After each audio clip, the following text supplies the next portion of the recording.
Hello, all the students who signed up for. Good morning. I hope you all are well in this pandemic coronavirus. Please stay home, stay safe, spend your quality time with your family member. You can give your quality time in your study also. I hope you are preparing for your examination very well because your exam will going to start. Your exam is going to start maybe after 20. You know your syllabus already in science, chapter 1 to 4. Or there will be MCQ type questions, so whatever MCQ type questions are there, please fill in the blank, choose the correct option, true or false. And if it is inside the book also, if there is, choose the correct option and fill in the blanks. Please read it. For this all types of MCQ are very important for your exam. So now let's start. Today I am going to teach you science, chapter 4, solid, liquid and gases. Already is going on. We are in page number 46. Topic separation of substances. So whenever you are going to watch my video, please keep book and copy video. Separation of substances.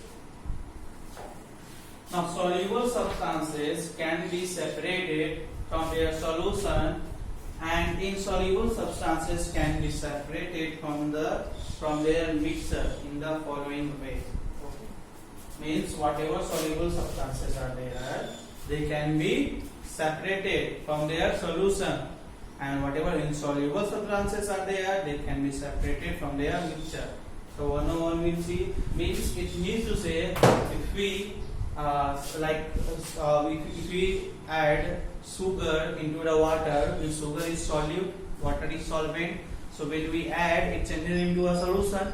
Now it says that we can separate that sugar from that solution. Okay, we can separate that solute from that solution. See how if it get mixed, how we can separate that sugar after mixing. So separation of soluble substances.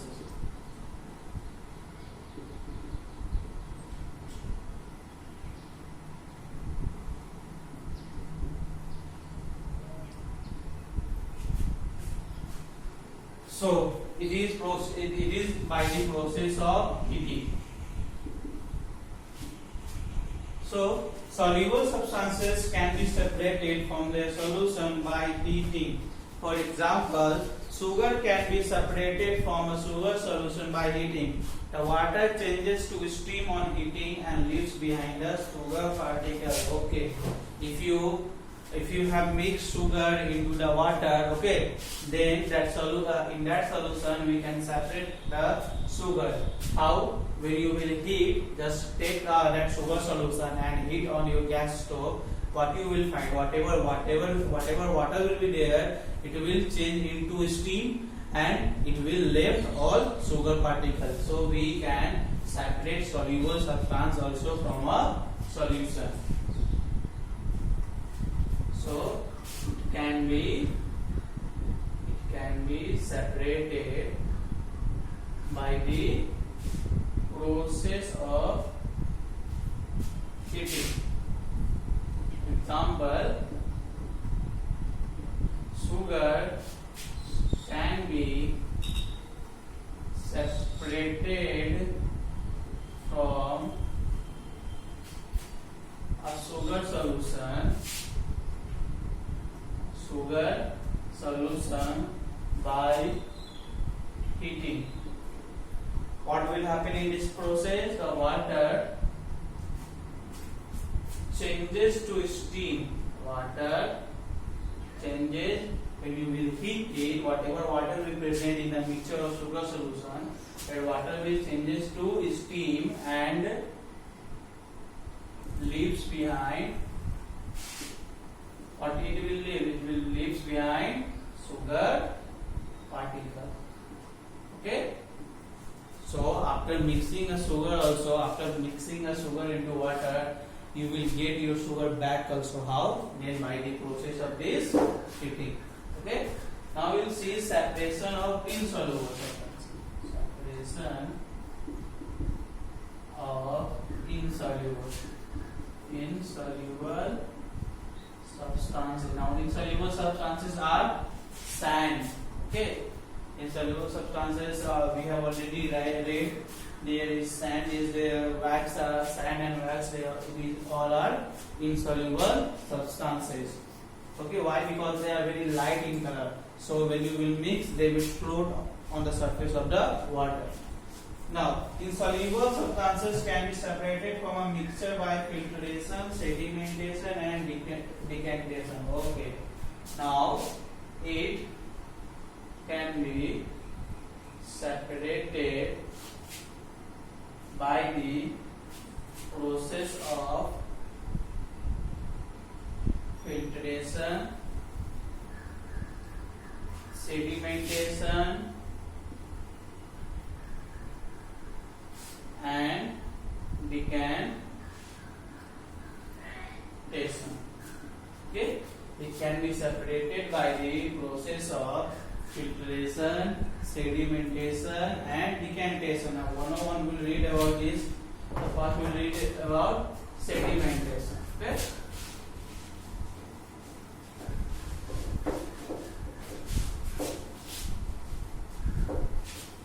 So first we read about filtration, because first one is filtration. How we can separate a insoluble substance, okay, from a mixture by the process of filtration, that we will see here.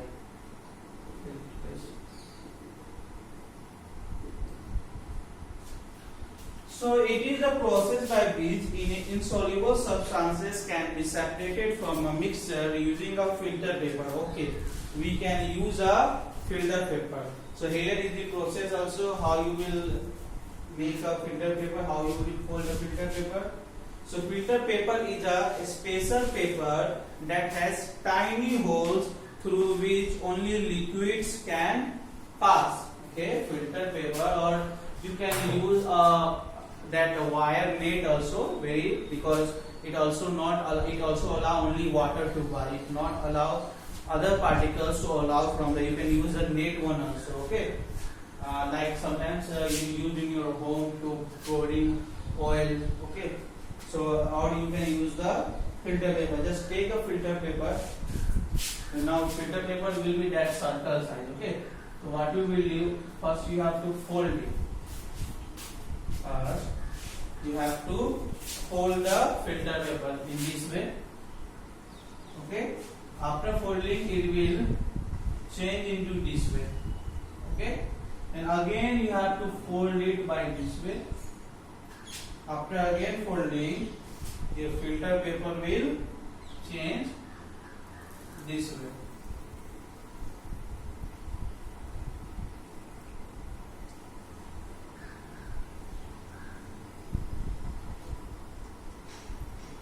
Okay, after folding like this way, your filter paper will change into a cone shape.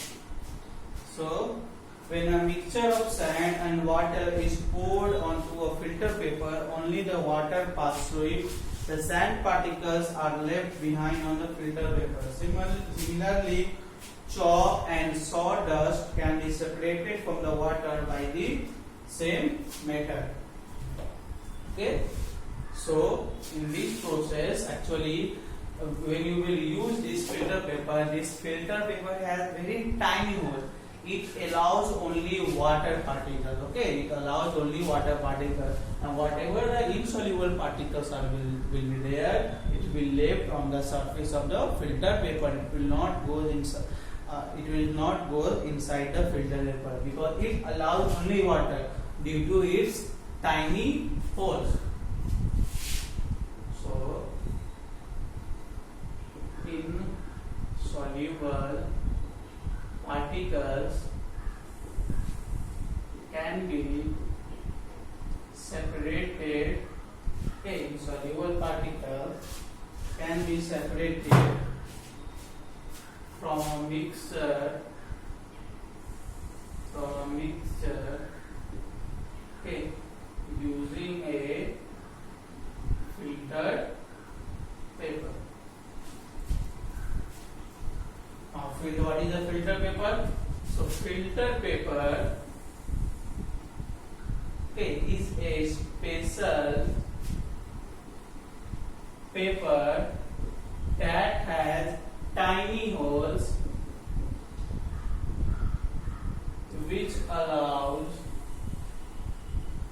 only water to pass through it. Okay, so filter. Okay, filter paper is a paper. It is a filter paper is a special paper that has tiny holes which allows only water to pass through it. Okay, students.